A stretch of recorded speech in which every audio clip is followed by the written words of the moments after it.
Hello everybody, welcome back to a brand new episode of Mega Projects. Couple of things before we get started. One, I have started a new channel. It's called Side Projects for the stuff that isn't really mega enough for this channel. You can find it linked to below. Two, if you want to look awesome and support Mega Projects, go to megamerch.co and you can buy cool stuff like this. This, people come up to you and be like, is that a good looking Concorde you got on your shirt? You'd be like, no, this is the Russian version, the fake one. You look like a massive nerd. But you're watching a channel about Mega Projects. So, megamerch.co is where you can get that, and let's get into it.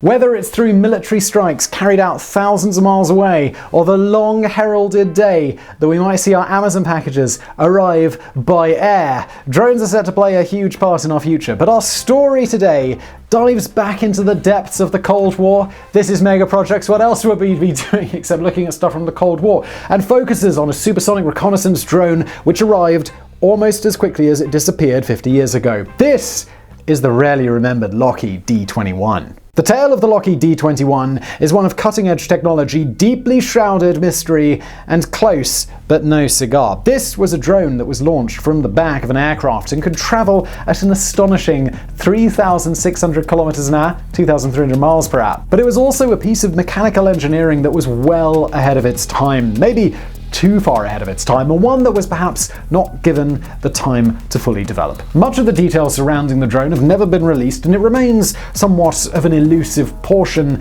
to the Cold War espionage story. But even with that, we're going to do our best to uncover just a little bit about it.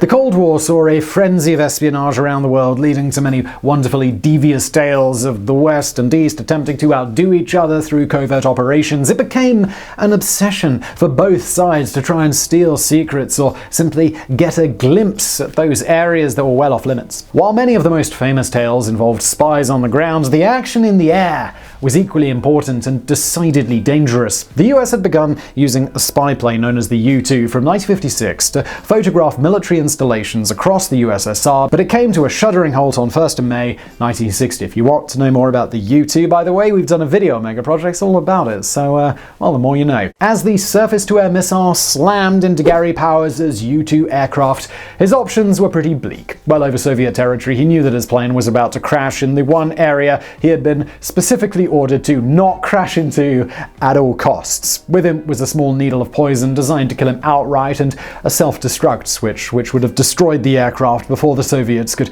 get their hands on it. For whatever reason, neither of these options were taken by Powers. The downing of its spy plane and subsequent parading of Powers in front of the Soviet media was a national embarrassment for the United States, and one that they were keen to avoid ever again in the future. I suppose they did have the option of not spying on the USSR, but I mean, who are we kidding? They just needed to find a better way to do that spying.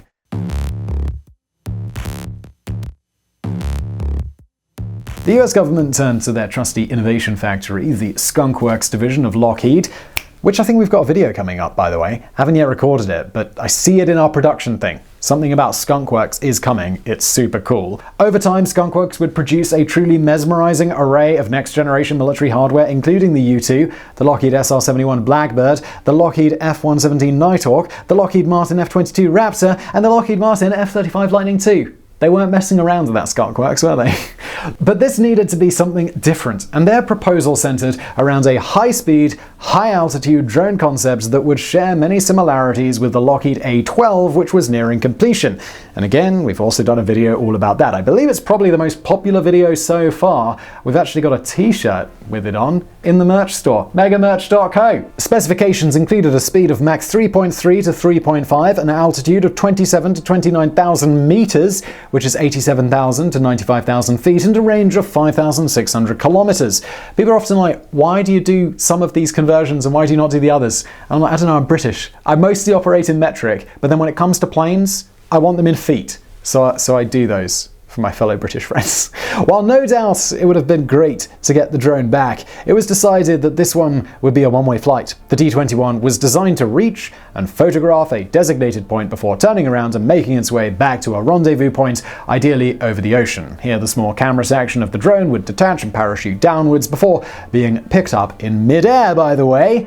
That's very cool, by another aircraft, while the drone itself would self-destruct. If all of that sounds barely plausible, let me just remind you that this was the Cold War, when the absolutely absurd was often attempted and were frequently achieved. We've discussed this many times on mega projects. The mid-air recovery might sound a bit of a stretch, but this was actually already being done with C-130 Hercules aircraft, which were used to retrieve film canisters deposited from satellites. To make things even more complicated, it would need a degree of stealth to evade detection from radar, but fortunately US technology was well on its way to that already. As I said, we've already done a video about the A-12 Archangel. That had its first flight in 1962, and many aspects of the D-21's outer design were borrowed from that. By the end of 1962, a prototype of what was then known as Q-12 was finished and had begun testing on its radar cross-section. The Q-12 was powered by a ramjet engine, which is an air-breathing jet engine that uses its forward motion to compress incoming air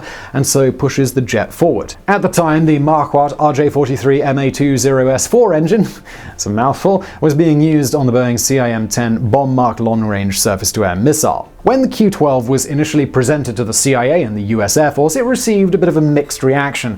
The CIA, no doubt with plenty on their plate at that time, were hardly enthusiastic about it, while the Air Force saw great potential in this supersonic flying robot. Eventually, the CIA was brought around and an order for a full-scale mock-up was placed with Skunk Works in March of 1963. As I mentioned earlier, this was a drone that needed to piggyback on another aircraft with its ramjet engine, meaning that it could not take off by itself. Skunk Works had finalized the A-12 a year before, and two were requisitioned to act as transport planes for the Q-12, which was now named D-21. The converted A-12s became M-21s, so we now had an M for mother and D for daughter. Okay, so the D-21 had a shorter wingspan of 5.8 meters and a length of 13.1 and a weight of 5,000 kilograms, which was roughly the weight, here we are on mega projects with our crazy comparisons, of a young African bush elephant. There you go. This was all without the booster that was later added, which we'll go into in a little bit more detail later in the video. The result was not quite a plane, not quite a missile, it was the world's first supersonic drone.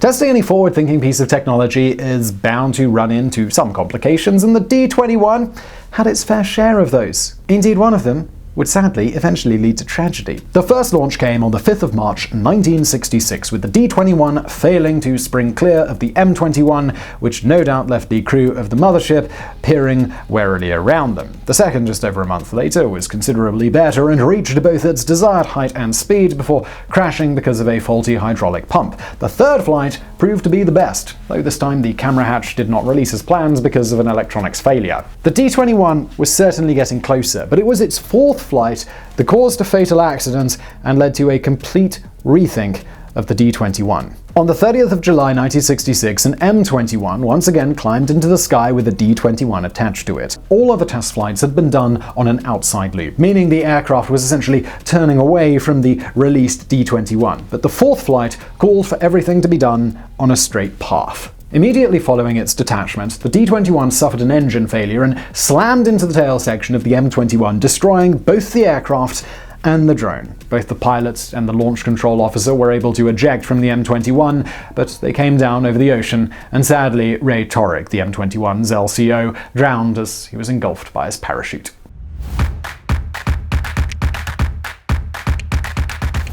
The disaster of the fourth test led to a series of alterations in the D-21 design. In truth, the tests had been progressing positively until the accident, and developers knew that only a few small-scale changes were needed. First up was a change of mother. The B-52 Stratofortress would now be the aircraft of choice to launch the D-21, seen as a more stable platform than the newer M-21. The second issue was how to get the D-21 up to speed substantially quicker. A solid propellant rocket booster was added, and at 14 meters in length and weighing 6,000 kilograms, it was both bigger and heavier than the drone itself. The booster had a burn time of 87 seconds and produced a thrust of 27,300 pounds of force, roughly the same as one of the F-22 Raptor's Pratt & Whitney F-119 PW-100 engines, which was far more than enough to carry the drone clear of the B-52. On the 28th of September 1967, a D-21B, as they were now known, was attached to a B-52 shortly before takeoff. These B-52s had been modified to carry their new cargo on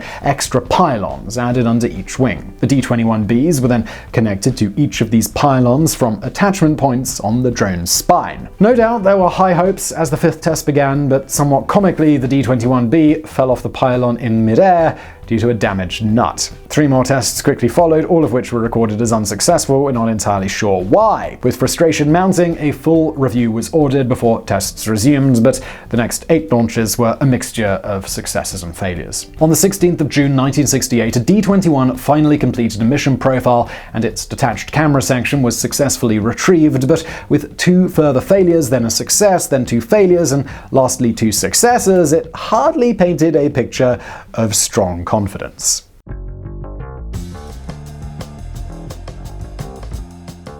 With its checkered testing history, you might be surprised that it became fully active in service so quickly. In total, 4 missions were carried out using D-21Bs under the codename Senior Bowl, and we'd love to be able to regale you with many successful missions, but alas, that is not to be. If you've been wondering why the D-21 was scrapped so quickly, well, let's get into that. The US was not quite ready to use this shaky drone over the Soviet Union, but the People's Republic of China was something quite different. Their interest lay in the Lop-Nor nuclear test site located in the far west of China, where the country had detonated its first hydrogen bomb in 1967. The first mission began on the 9th of November 1969, but the D-21 failed to turn around and in fact carried on blindly before crashing in Soviet territory. The fate of this drone was a mystery for many years before it was revealed that the Soviets had recovered the wreckage in Siberia and attempted to reverse engineer the technology. There was brief talk about a Soviet version of the D-21 known as the Voron, but for whatever reason it never came to be, and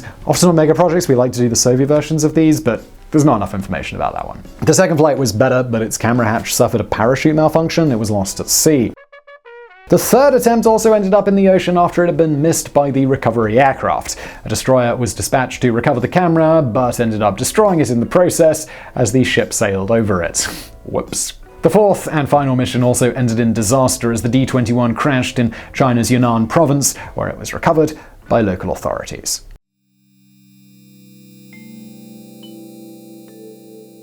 The brief but eventful life of the D-21 came to an end on the 23rd of July 1971 when the program was cancelled.